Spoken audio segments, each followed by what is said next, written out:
प्रस्तुति।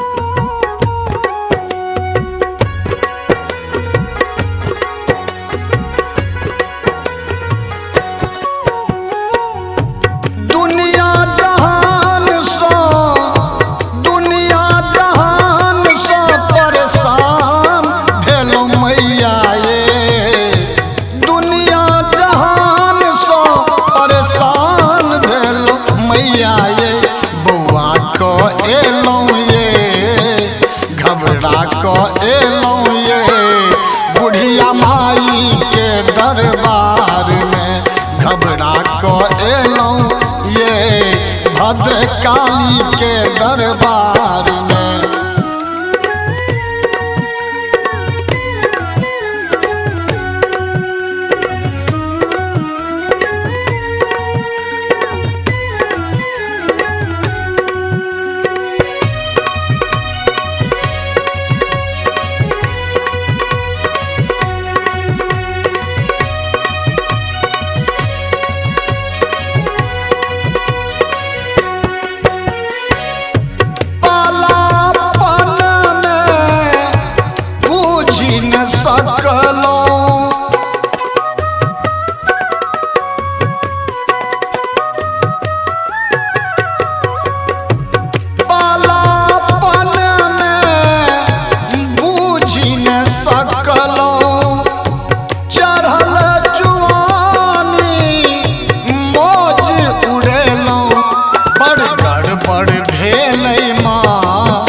बड़ गड़बड़ भेलै माँ व्यर्थे में जन्म गमौलौ घबरा कर एलौं माँ।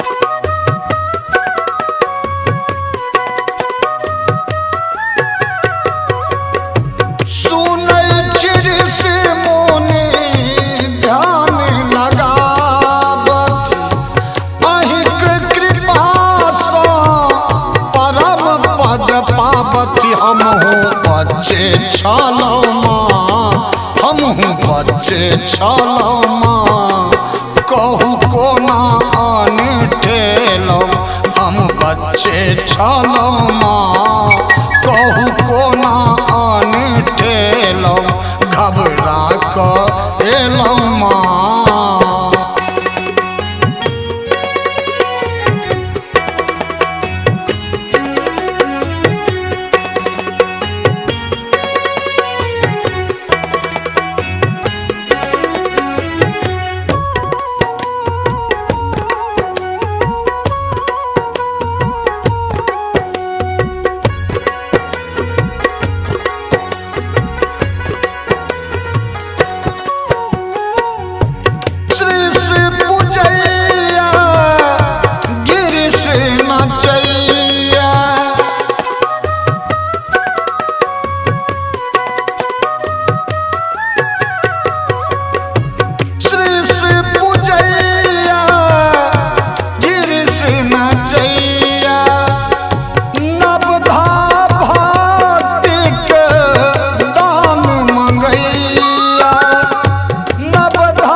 पकड़ लऊं ये दिया माफी बड़ भटके लऊं घबरा कर एलौं माँ।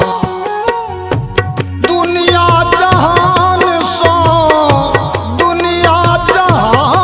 सो परेशान भेलौं मैया ये बौआ को एलौं ये घबरा कर एलौं ये बुढ़ी